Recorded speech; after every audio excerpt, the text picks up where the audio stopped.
The fact that people were cheering when he died, normal people, they genuinely think that guy was a bad guy. What you saw is a short clip from the Joe Rogan Podcast, episode #2386, with the Red Clay Strays as guest.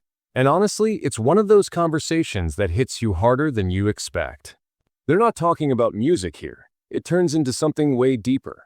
Joe and the guys start digging into how numb people have become to someone's early demise, cruelty, and aversion online. You can feel how shaken they are by what happened to Charlie Kirk, and how disturbing it is to see people actually celebrating a man's early dismissal. It's raw, it's emotional, and it really makes you think about what's happening to us as a society. It's a very dangerous state of mind because you just see someone, you're like, well, he's going to die. And then you go have a sandwich. We're getting numb as a society of seeing people die. Well, the Charlie Kirk thing fucking opened up my eyes. Yeah. I never expected so many people would celebrate that man's murder. That is evil.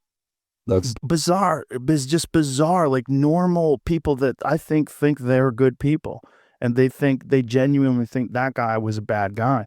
And I don't think they're right. And I think they were indoctrinated. And I don't agree with everything that Charlie Kirk said or did. I don't care if he was a bad guy or not. He's not a bad guy. I don't want to see him. I don't want to see anybody die. First of all, he's fucking your age, right? Yeah. He's a young guy, right? And he would go around to college campuses and have arguments with people or have discussions with people, have debates with people. Yeah. But it infuriated people because they felt like this guy is going against the progress that was being made in society. But what he did not feel like was progress.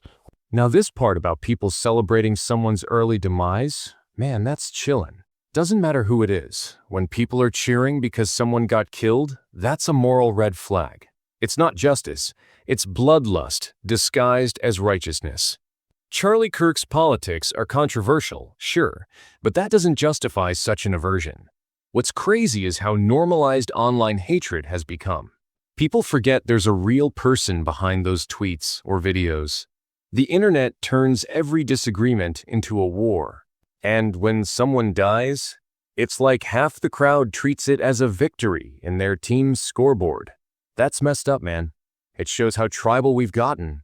We care more about who's on our side than about basic humanity. It was a progressive agenda that was being pushed in most college campuses. It's a leftist, Marxist sort of agenda.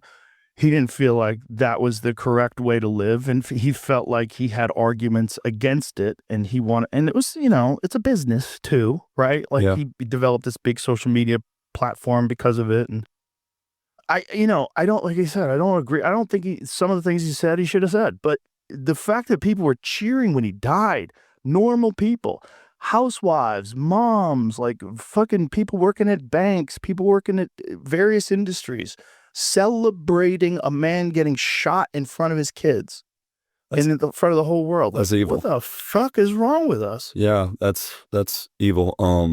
Okay, now here's where it gets deep.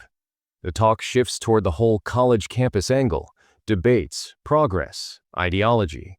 And honestly, that's such a real thing. Campuses used to be the place where ideas clashed and people learned to argue respectfully. Now, it feels like certain views aren't even allowed. If you challenge the dominant narrative, you're automatically labeled the enemy. That's what's being described here, not someone trying to harm anyone, just someone disagreeing, and people losing their minds over it. It's not progress when we silence conversation. It's fear disguised as morality. The fact that this guy built a following just by debating shows people are hungry for open discussion, even if it's uncomfortable. It made me feel extra weird too because it was an innocent man. I'll give some leniency, maybe they're doing a public execution of like a mass murderer or a child, something like that. Right. But seeing an innocent man trying to have a conversation get shot in front of his kids, and people celebrate that, it made me feel a certain way. Yeah, it was not justice. Man, that whole conversation really sticks with you. It's not even about politics at that point. It's about humanity, about empathy, about what kind of people we're becoming.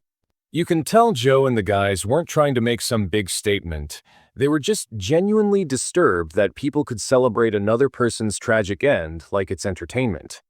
And honestly, that's the scary part, when outrage turns into pleasure and compassion starts feeling old-fashioned. It's a reminder that we've got to pull back a bit. Stop letting social media train us to hate. You don't have to agree with someone to hope they live, or to see their life as valuable. Once we lose that, we lose what makes us human. So yeah, this clip hits hard, not because it's dramatic, but because it's real. It forces you to ask yourself, are we still capable of empathy, or have we started to enjoy watching people fall?